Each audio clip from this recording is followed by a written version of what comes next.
Bill Gates reçu ce matin à l'Elysée. Il s'est entretenu avec Nicolas Sarkozy.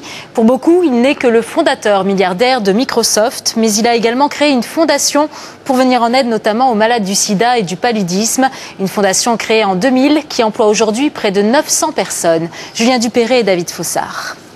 Mettre la main à la poche n'est pas qu'une attitude chez Bill Gates, mais bien une façon de vivre. Et c'est un peu ce que le deuxième homme le plus riche du monde est venu expliquer ce matin à Nicolas Sarkozy. Milliardaire ou État développé, même combat, il faut aider les plus pauvres. Tout le monde comprend l'importance de ces enjeux.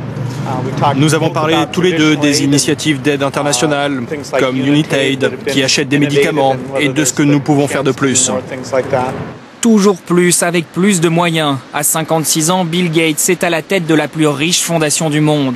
Une fondation créée il y a 11 ans à Seattle, la ville qui l'a vu faire fortune. 1975, Bill Gates a 20 ans, les lunettes du passionné d'informatique et une idée de génie, fonder Microsoft avec un ami. Le voilà milliardaire.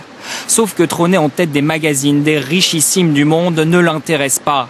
Bill Gates vise le classement des philanthropes.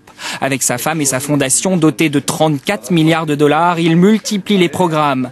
Paludisme, sida, tuberculose. Le couple Gates soigne la planète dans la grande tradition américaine. On estime aux États-Unis, si on fait fortune, on doit quelque chose à la société qui vous avait permis de gagner beaucoup d'argent. Donc c'est pas une réaction insolite de la part de Bill Gates. On trouve ça très souvent, très souvent même, chez les très riches américains. Comme Bill Gates, ils sont une cinquantaine de milliardaires américains à avoir annoncé qu'ils donneraient au moins la moitié de leur fortune. De quoi créer des multinationales de l'humanitaire. La fondation Bill Gates emploie 890 personnes.